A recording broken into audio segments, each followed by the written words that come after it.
नमस्कार मंडळी, जय महाराष्ट्र. सर्व विद्यार्थ्यांचं हार्दिक स्वागत आहे या लोकप्रिय यूट्यूब चॅनलवरती. आपल्या सर्वांना माहिती आहे जी आदिवासी विभागाच्या अंतर्गत चौकीदार या पदासाठी सुधारित जाहिरात जाहीर करण्यात आलेली आहे.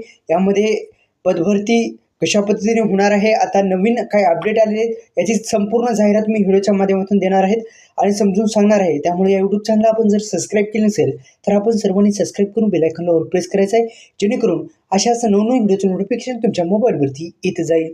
वेळ न लावता व्हिडिओला सुरुवात करतो. या यूट्यूब चॅनलला सबस्क्राईब करा. आपल्या सर्वांना माहिती आहे दिनांक 19 एप्रिल 2026ची ही सुधारित जाहिरात त्यांनी पुन्हा एकदा दिलेली आहे.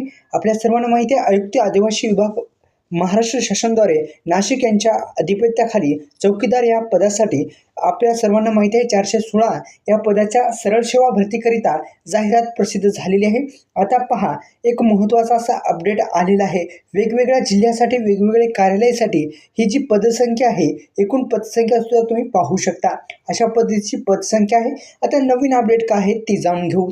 ऑनलाईन पद्धतीने अर्ज नोंदवण्यासाठी सुरू होण्याची तारीख बदललेली आहे. 6/5/2026 पासून आपण अर्ज करू शकता. म्हणजेच आपण जर पाहिलं तर मे महिन्यापासून 6 तारखेपासून मे महिन्याच्या 6 तारखेपासून तुम्ही ऑनलाईन अर्ज करू शकता आणि 27 तारखेपर्यंत मेच्या 27 तारखेपर्यंत ते अर्ज पूर्ण करू शकता. म्हणजे 27 तारखेपर्यंत अर्ज करू शकता. 6 तारखेलाच जी वेबसाईट आहे, वेबसाईटवरती तुम्ही अर्ज दाखल करू शकता.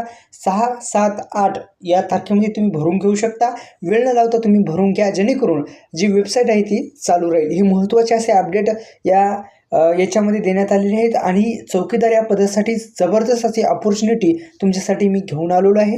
अशा पद्धतीची जाहिरात आलेली आहे. विद्यार्थी मित्रांनो, याचा जरूर तुम्ही लाभ घ्या आणि या अधिकृत वेबसाईटवरती जाऊन ऑनलाईन पद्धतीने अर्ज भरा.